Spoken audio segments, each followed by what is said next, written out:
శ్రీకాకుళం జిల్లాలో దొంగలు రెచ్చిపోయారు. వజ్రపు కొత్తూరు మండలం పూండి గోవిందపురంలోని పంచాయతీ సెక్రటరీ ఇంట్లో చోరీ జరిగింది.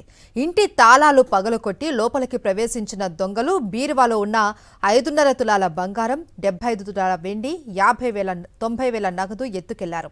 తలుపులు తెరిచి ఉండటాన్ని గమనించిన స్థానికులు పోలీసులకు సమాచారం ఇచ్చారు.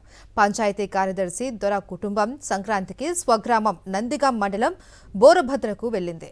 ఈ క్రమంలోనే దొంగలు రెక్కీ నిర్వహించి చోరీకి పాల్పడ్డారు. బాధితుడి ఫిర్యాదుతో కేసు నమోదు చేసుకున్న వజ్రపు కొత్తూరు పోలీసులు దర్యాప్తు చేపట్టారు.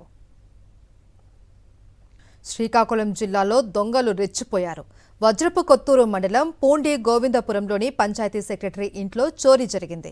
ఇంటి తాళాలు పగలకొట్టి లోపలికి ప్రవేశించిన దొంగలు బీరువాలో ఉన్న 5.5 తులాల బంగారం, 75 తులాల వెండి, 90,000 నగదు ఎత్తుకెళ్లారు. తలుపులు తెరిచి ఉండటాన్ని గమనించిన స్థానికులు పోలీసులకు సమాచారం ఇచ్చారు.